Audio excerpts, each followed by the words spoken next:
पे आकर के किया, आपकी साफ सफाई की व्यवस्था की, आपके घरों से कूड़े तक उठाए। लोग जहां एक दूसरे के पड़ोसी होने पर भी मदद करने से चूक रहे थे, वहां एमसीडी के कर्मचारी आकर के कूड़े घर घर से उठा के ले गए। उनके लिए उन्हें सैल्यूट करता हूं। दूसरी तरफ आपने एक क्वेश्चन किया कि आपने देखा होगा कि दिल्ली के सड़कों पे होर्डिंग्स लगी हुई है, 10 दिन 10 हफ्ते 10 मिनट डेंगू से लड़ाई। क्या आप होर्डिंग लगा करके डेंगू से लड़ाई कर सकते हैं? जब तक आप सड़कों पे नहीं आएंगे, घरों में नहीं आएंगे, तब तक आप लड़ाई नहीं कर सकते। तो विज्ञापन वाले मुख्यमंत्री है, केवल अपनी बात जो है विज्ञापन में खर्च करते हैं, विज्ञापन में अपनी बात को रखते हैं और उन्हीं के माध्यम से उनकी सारी लड़ाई खत्म हो जाती है। लेकिन भाजपा के कार्यकर्ता जो है, और एमसीडी की आपने बात किया तो एमसीडी जो है एक सरकारी तंत्र है, उनके कर्मचारी हमेशा उतरे रहते हैं। हमारे जो चित्र जनप्रतिनिधि है वो डेंगू मलेरिया के खिलाफ जो लगातार लड़ रहे हैं और अपने मोहल्ले में भी मैं देखता हूँ, अपने आसपास में भी देखता हूं, अपने वार्ड में भी देखता हूं, अपने जिला में देखता हूं कि सभी निगम पार्षद जो 18 के 18 निगम पार्षद लगातार रह करके और फॉगिंग भी कराते हैं, मलेरिया की दवाई भी छिड़काव करा रहे हैं और लगातार लगे। बोल रहा हूँ सर, मैं सबसे पहले स्वास्थ्य प्रथम अभियान संकल्प से समाधान की ओर के लिए मैं सभी डॉक्टर बंधुओं का, विशेषकर पूर्वांचल मोर्चे के केशवपुरम जोन के अध्यक्ष जी अविनाश जी का, सभी का मैं धन्यवाद देता हूँ। सभी चैनल साथियों की तरफ से मैं ये पूछना चाहता हूँ कि कोरोना काल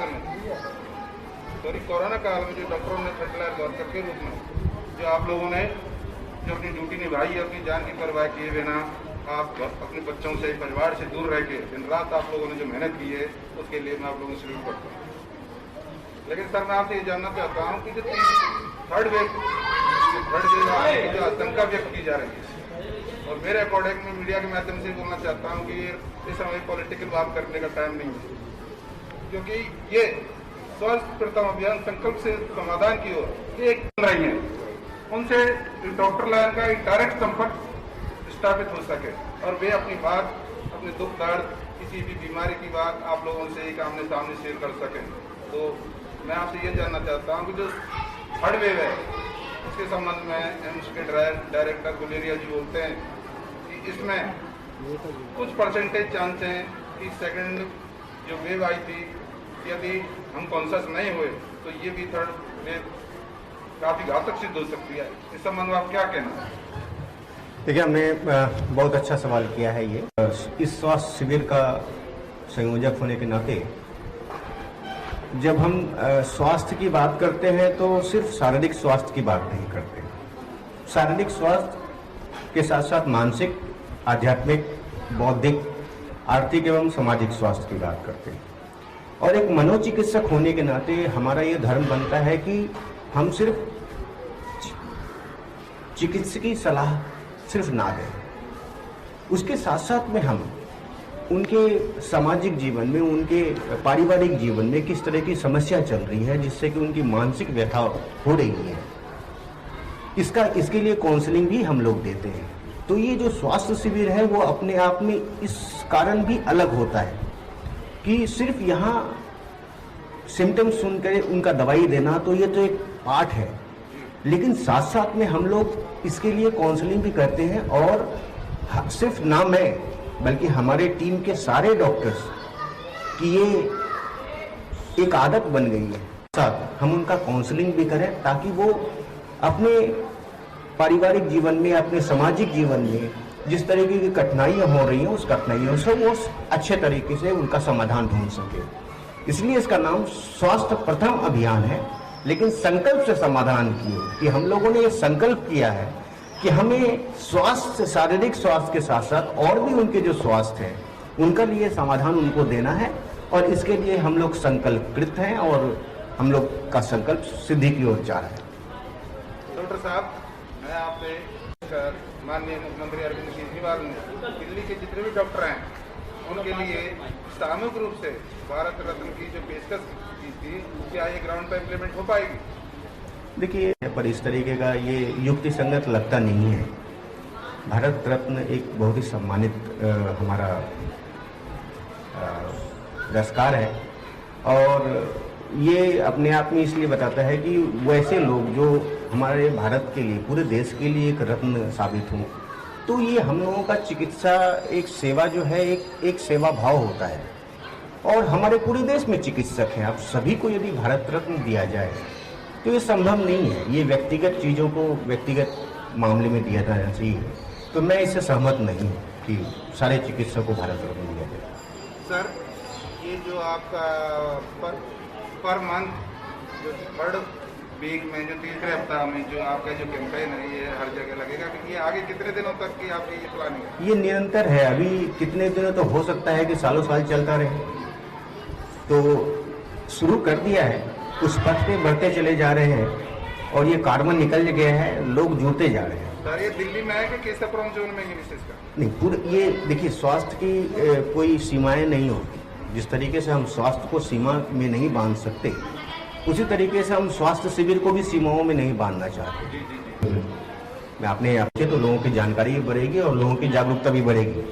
तो पहला बात तो ये मैं बोलना चाहूँगा कि जो शुगर, बीपी और हृदय रोग विशेषज्ञ हमारे पास हैं, डॉक्टर रविंदर जी हैं। दूसरा, हड्डी रोग विशेषज्ञ, हड्डी में किसी भी तरीके की समस्या हो। तीसरा, हमारे दंत रोग चिकित्सक हैं। चौथा, हमारे नाक, कान, गले की कोई भी समस्या हो उसके विशेषज्ञ हैं। पांचवा, हमारे पास जनरल सर्दी बुखार जनरल फिजिशियन भी है। और मैं छठा, मैं खुद एक मनोरोग विशेषज्ञ हूँ, जिसको इंग्लिश में साइकियाट्रिस्ट बोलते हैं। तो सुधारने का काम करें, क्योंकि ये मनोरोगी है ना, तो मैं तो कहूँगा कि मुख्यमंत्री तक इनकी आवाजें पहुंचे और मुख्यमंत्री भी इन्हें बुला ले, और हम लोग तो भेजने की कोशिश भी करेंगे। तो उनके जो मनोरोग है उनको दूर करने की कोशिश करें, दिल्ली के जनता को और जहांगीरपुरी के जनता को। आज जो आपने क्वेश्चन प्रश्न किया है कि आपने इस जगह का चुनाव क्यों किया, तो जहांगीरपुरी के इस जगह में पानी की समस्याएं हैं, घरों में पानी भर जाता। अभी लगातार बरसात हो रही है, लोगों के घरों में पानी भर रहे हैं। आम आदमी कितना बुरी तरह से प्रताड़ित होता है, इस संबंध में आपका क्या कहना? देखिए, आपने क्वेश्चन किया तो मैं समझता हूँ कि मैं अपने जवाब दे दूँ, लेकिन मुद्दा जो है वो स्वास्थ्य के प्रति रहना चाहिए। देखिए, दिल्ली सरकार का आपने देखा होगा कि केवल विज्ञापन वाली सरकार है, वो क्लियर सा स्पष्ट है। जब और हमारा कर्तव्य बनता है, आप एक तरफ देख लेंगे कि पोस्टर लगा करके कहेंगे कि 10 हफ्ते, 10 बजे, 10 दिन, तो क्या उससे हम लड़ाई कर लेंगे? विज्ञापन में बड़ी बड़ी ऐड दे देंगे, उससे क्या हम लोग लड़ाई कर लेंगे? है? जब आप देखिए, मुद्दा तो उनकी सरकार पे वादा खिलाफी या फेलिडिटी का बहुत सारे, लेकिन मैं आज रखना चाहता हूँ बात स्वास्थ्य अभियान की रखना चाहता हूँ, स्वास्थ्य रखना चाहता हूँ। दिल्ली में जो मोहल्ला क्लिनिक फेलियर है उसकी बात करना चाहता हूँ। दिल्ली के अंदर में जो हॉस्पिटल की व्यवस्था चरमराई हुई है उसकी बात करना चाहता हूँ। मुफ्तखोरी की बात करना चाहता हूँ, कालाबाजारी की बात करना चाहता हूँ। और सबसे बड़ी बात है कि हम अपनी जिम्मेदारी की बात करना चाहते हैं कि हमारे अंदर में सेवा भाव की भावना है, भारतीय जनता पार्टी के डीएनए में जो सेवा भाव की भावना है उसके प्रति बात करना चाहता हूँ। और हमारी जो सामाजिक जिम्मेदारी समाज के प्रति है उसकी प्राइमरी स्टेज पर आता है, मानो उसमें मेजर कोई डिसीज हो जाता है, तो उसको आगे आप कहाँ पर रेफर करेंगे, क्या उसको ट्रीटमेंट देंगे, ये सवाल क्या सजेस्ट करेंगे? ये सवाल आपका किससे है, रविंद्र जी, नवीन जी या हड्डी रोग विशेषज्ञ को बता दें या डेंटिस्ट बता दें आगे? जी आप करते हैं। जब कोई भी पेशेंट आता है, बहुत सारे पेशेंट पहले से कहीं ट्रीटमेंट ले रहे होते हैं, बीच में कैंप लगता है तो वो आ जाते हैं दिखाने के लिए। हम लोग का उद्देश्य बहुस्तरीय है। जो ट्रीटमेंट इंस्टेंट होने वाला है, जो बीमारी, उसका तो ट्रीटमेंट इंस्टेंट देते हैं। वो हड्डी से संबंधित हो, चाहे वो बीपी शुगर से संबंधित हो, चाहे वो मानसिक रोग से संबंधित हो, तो उन पे एक एक्सपर्ट ओपिनियन, क्योंकि हमारी टीम में सारे एक्सपर्ट हैं, जितने भी हैं वो सारे एक्सपर्ट हैं।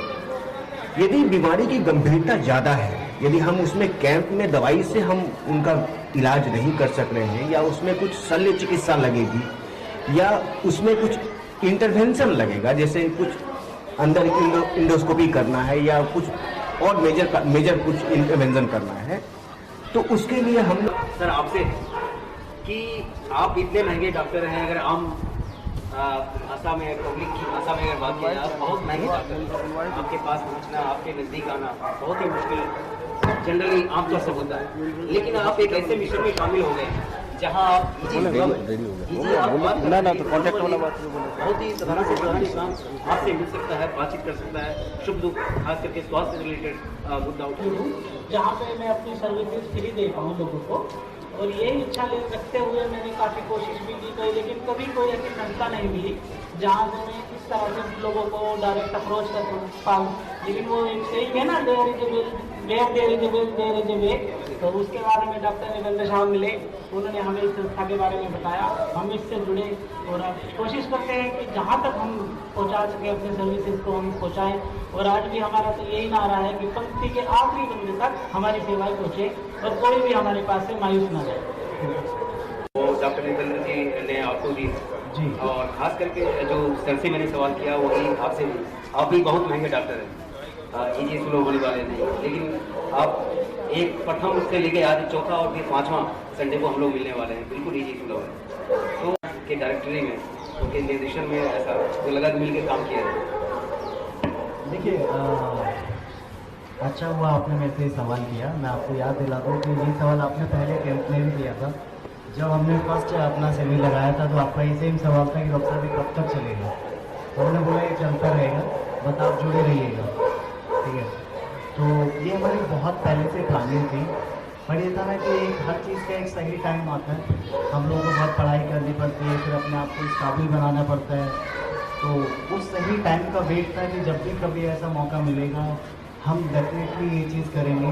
तो ये शिविर चलाना हमारे लिए मैं कहूँगा ड्रीम कम ट्रू वाली बात है। हमारा एक सपना था जो हमें स्टार्ट करना था, और सपना सिर्फ स्टार्ट नहीं किया जाता, इसके साथ जिया जाता है। तो हम डे 1 से हम जब भी डॉक्टर साहब और हम बैठते थे तो यही डिस्कस करते थे, डॉक्टर साहब कभी कुछ हम ऐसा स्टार्ट ज़रूर करेंगे जिससे कि लोगों के बीच में, खासकर रूरल एरियाज़ में जहाँ पे अदर फैसिलिटीज़ नहीं हैं, लोग बहुत ज़्यादा पीड़ित हैं बीमारियों से, वहाँ पे जाके अपनी सर्विसेज देने। और ये हम किसी मतलब जानना चाहता हूँ कि पायरिया के बारे में थोड़ी ब्रीफली तो संक्षिप्त में कुछ बताइए। मतलब उसके बारे में क्या पूछना चाहते हैं? ये बीमारी कैसे होती है, इसके क्या निदान है, क्या उपचार है, इसको जनरली कैसे क्या है, ठीक है सर। कौन सा रहना चाहिए? पायरिया के लिए आप ये कहना चाहते हो कि अगर आपको उसको नहीं रखना, मतलब प्रोग्नोसिस उसका पूरा होता है, अगर हम बोला हाइजीन नहीं मेंटेन करते, तो दांतों की सफाई नहीं रखते, तो वो आपका डेवलप होता है।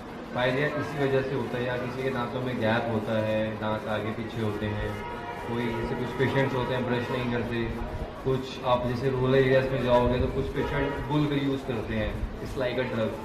मोस्टली लेडीज़ में देखे हैं रूरल एरियाज में काफ़ी यूज़ करते हैं। पूछ सकते हैं। जहाँ तक मुझे लगता है कि जैसा व्याख्यान हुआ है कि सब लोगों के समझ में आ ही गई है कि ये क्या हमारा अभियान चल रहा है और इसका मकसद क्या है, और इसमें निस्वार्थ भाव से सेवा का समर्पण है हम लोगों का। इसी भाव से हम लोग